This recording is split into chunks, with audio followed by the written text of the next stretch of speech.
This is Dave Lazinski, also known as the Esoteric Nerd, and I'm here and very excited this morning to be interviewing John Krysko. And before I allow John to sort of introduce himself, I just want to say that there's been a couple times in my life, you could say I was going through transformations at the least, in which I was guided to talk to John. And what I really enjoyed about our conversations is not only his ability to look at my external life, but also to look at my internal life, to look at what's happened in my life up to this point, to look at what may happen in the future, and to give me insight onto all of these different aspects of me and who I am and what I'm going through, but also then give me very concrete, easy to understand steps as far as what I should do next to be as happy and as healthy as I can be as I flow into the next part of my life. So he's been very helpful for me on a couple different levels, and I'll leave it at that and introduce you to John Krysko. Well, that may be the best introduction I've ever had. Thank you, Dave. And it's also great to meet you in almost person. Yeah, well, it's the truth. I'm very happy I get a chance to talk with you and ask you a few questions and hear from you because you have actually, it's the truth, been a very big help in my life, and I'm sure we'll be talking again soon. So John, if someone was to contact you and schedule a session with you, why don't you explain a little bit about what that would be like and what exactly you call yourself? Okay. That's a great way to start because that's one of the hardest ones to answer because people have said, well, what are you? Are you an intuitive or a psychic? And what are you? I've been called a psychic. In 1978, when I was really first beginning my journey, New York Magazine did an article on psychics of New York, and I was one of the top 10 what they called psychics. And that's Nice. because I had that ability to listen and see and be open at a profound enough level that I could see things about what was happening in somebody's life. Hmm. And what was really made it a psychic as opposed to intuitive is the fact that I could tell them things that I couldn't possibly know. And I had some remarkable experiences in that part of my journey where I could say, talk to someone about okay, this job that you're going to have interview like next week, and they didn't even tell me they would have one. I said, when you're sitting there and there's going to be an eagle on the desk, when you see the eagle on the desk, here's what the kind of thing that you need to say. And that kind of thing is psychic. It's phenomenal. It Yeah. tells you, it doesn't necessarily provide what you were talking about in your life, about provide meaning, but it's really very attention getting, when you Hmm. people that connect with people that have passed over and the people that can do that. And I've had some, on occasion, mediumship experience. It's tremendously phenomenal and Yeah. interesting, but it doesn't necessarily provide meaning. My studies in school, in college, were about what it is that actualizes ourselves into this world. Yeah. And I was very interested in the practical as well as the spiritual aspects of it. And I did a cross-cultural study, very intellectual stuff. But when I really returned to my roots, I found that I could have direct access to this information. Yeah. So what I try to provide for people is an overall context about where they are in their life journey, in their soul journey, and what kind of practical steps are being asked of them right now. And invariably, what's being asked of them has a direct relationship to some of the challenges as well as some of the opportunities. Right. Well, I really appreciate you taking time to explain that because that, for me, in a nutshell, is one of the most important things that I think people here in 2014 really have to understand. There are some very beautiful gifts that not only we can go to people like you and hear from, whether it's a psychic, an astrologist, an intuitive, whatever they call themselves, but also they can develop this in themselves. But like you said, the whole point is that it's not just about going and hearing about your future. It's not just getting insight into what might happen next week or next year, which can be helpful. It's about being as happy and as healthy as you can be when you get to that point, and about taking the next steps, what's needed to happen in your life right now, so that when you get to this next relationship or when you get to this next career choice, it'll be as successful and you'll be as happy as you can be. So it's not just about hearing about your future, you Well, know. the future is meant to be changed. I Mhm. mean, if there's the one story of Jonah from the Bible and the whole idea of prophecy in general, or looking into the future, is it has to be changeable. Otherwise, what's the point? Because then Right. it's just you're just reading a script and there's no ability to change. If you can't understand something more about your life and make positive changes, what's the point about hearing about it? It's like a death sentence. Yeah, it's true. It's true. That's another great point. We are here to make a difference. We're here to learn and grow, and I think that's important. So thank you. So when did this all start for you, John? Age two. What's that? Age two. Age two. And no, I grew up in Brooklyn in a household, like any other household, a little bit more compact with my grandmother, grandfather living with my mother and my father. And it was a very tight psychic space in the sense that a lot of energy is bouncing off. Hmm. And what I found was pretty early on was that they didn't see what I saw. I could see inside of them. I remember that experience so well. And I thought they were teasing when I would kind of communicate with their inside being. Wow. And then I realized, oh my God, they're not just playing a game like hide and go seek, like that. You Right. play those games at that age. They really didn't see me. That was a very frightening. I have to tell you, even now, I have to just kind of ground myself because that means that most people, they're like a television set that is only one way. They Yeah. really have lost that ability to see. So I really, I became a little bit protective about, what was around me. And the thing that got me through Brooklyn in a lot of levels was guardian angels. Mm. And I really had really direct experience of that as a young child. And that really helped psychically really protect me at that level. And I had any number of physical experiences, like I would fall from a stoop or a high stoop, and I fell over. And I remember the experience of being held and flipped over on my feet. And they said, "How did that happen?" And it's like, and I couldn't really explain that to them because even though they were Catholic, they wouldn't Right. believe it. So that was my first psychic experience. Well, this is a great topic because I firmly believe that angels have been around forever, for many, many years, you could say, here on Earth, helping people. But I just have this feeling inside of me that as we've flown here into 2013 and now 2014 and so forth, that it's almost like it's increased, that the angels are really here and ready to be more present as long as we ask or we allow it into our life. So I love this idea of angelic support. What would you say to somebody who is asking you about how to increase their connection with angels or increase the amount of support they might be noticing in their life from the angels? Well, here's one thing that how I'd start. In this age, the age of electronics and computers and stuff, it's a software program. Each of us are born with angel software. We could actually connect up with that, but most of us have actually never had the opportunity to kind of activate that or download it, and we get so caught up in passwords. This is like Yep. it's a little bit easier in the spirit world. The password is love. It's always love. And if you forget the password, you don't have to go online and AOL and Gmail. The password is love. So Oh, if you just ask in love and ask from your heart and spirit something that is genuinely important, you're going to get the response. And if you really want to activate your angel software, first you have to believe in it. Anything, you have to believe that it's true. Not just mhm. intellectually. You have to have some sense that that's true. Then afterwards you say, can I ask always? And if you ask, it will be given. If you knock, it will be opened. And I didn't say that. I didn't say that, but it's a true statement. So it's just a question of asking. That's a great answer. I love this topic. So are you somebody who, in fact, it's crazy this is coming up because just this morning I had a friend of mine ask me the same question. She said, Dave, do you feel that every single prayer that we say is answered? And so I'll ask you that. Do you feel that every single prayer or intention in a prayer form that's put out there is answered or responded to? Absolutely.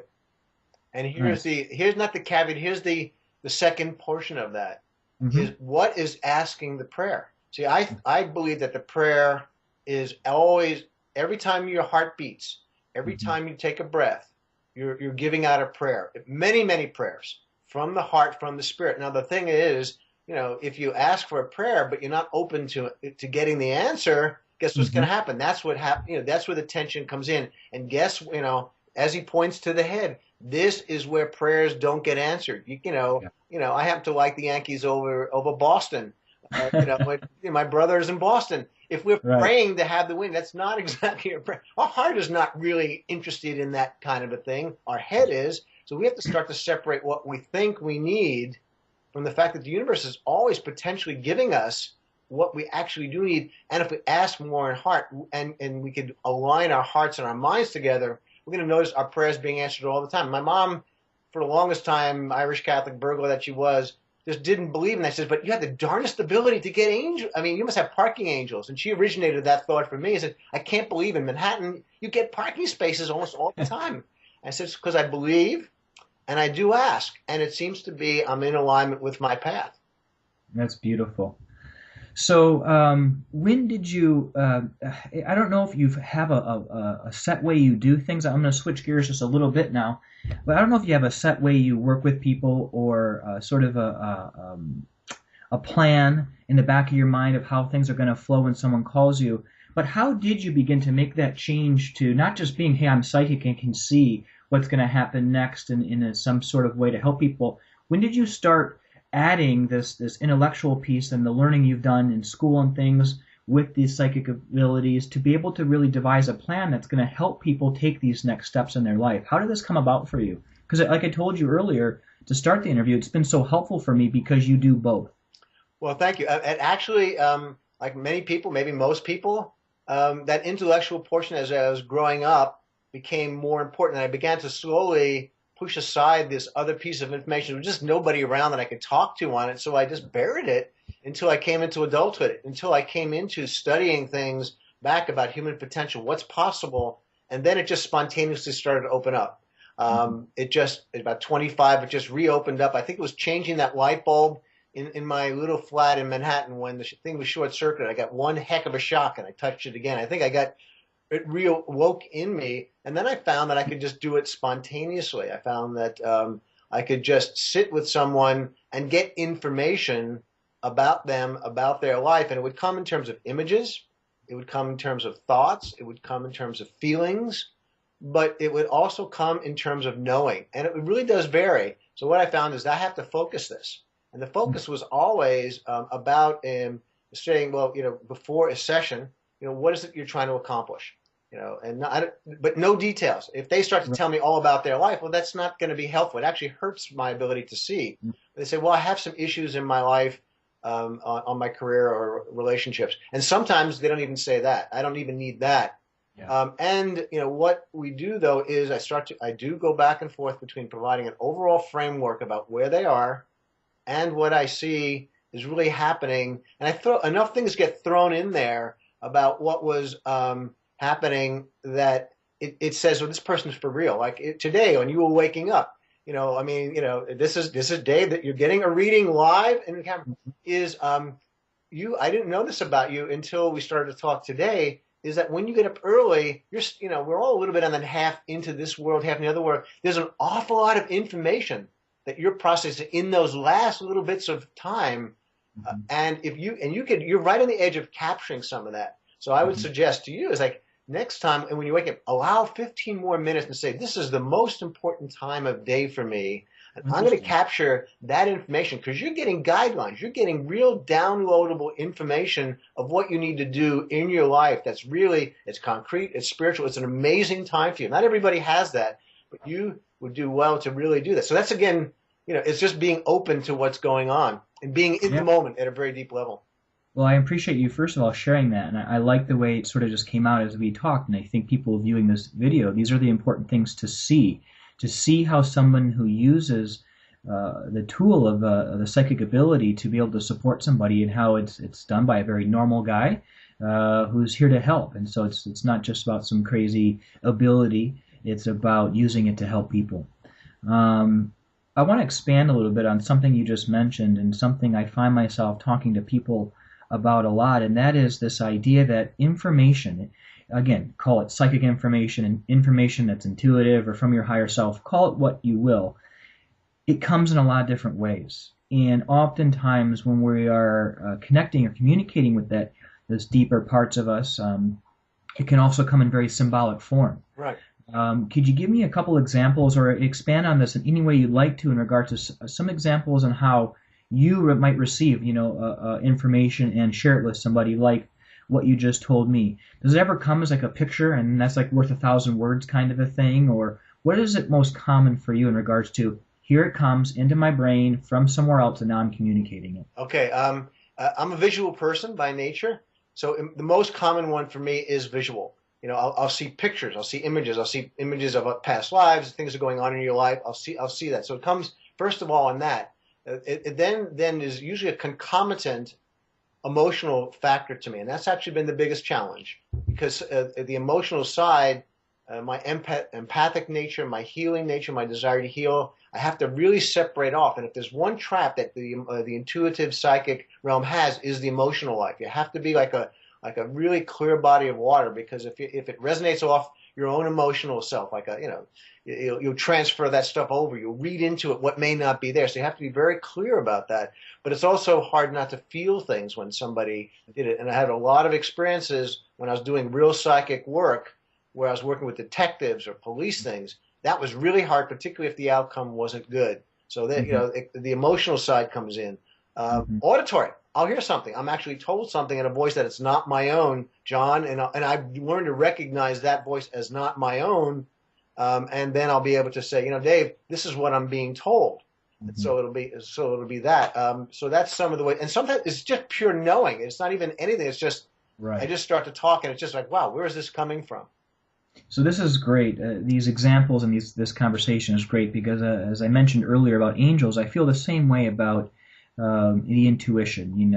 The world, I believe, is waking up a little bit. I think it's going to be an interesting year, and there's going to be more people who are interested in and also realizing that a sixth sense sort of thing is a real tool that can be used and be very helpful. And it's good to know that there's multiple ways in which we can get that information. Well, one of the things that you just back to like Dave Blazinski, really, and the work that you do. I mean, you're about bringing people to wholeness in their energies, in multiple forms of what you do. Your job doesn't just deal with symptoms, from what I've understood about you. It's about bringing the wholeness. So the more somebody grows, the more they're going to be healed at all these different levels. And the more that I've grown as a person, the better I am as a reader. So, that's really an important thing to do, is to really align information, particularly this kind of information, with growth, and to see it as a journey of personal growth. And as you grow, gifts will come along. I used to teach people at places like Esalen and New York Open Center, San Diego University, various other places, about intuition. And you can be intuitive in 3 or 4 or 5 modes. You could be kinesthetic. Athletes are physically intuitive, psychic sometimes. They're in a way that they can't talk about. Women can sometimes be emotionally intuitive. Business people draw upon the mental thing, and they don't get into this emotional touchy-feely stuff.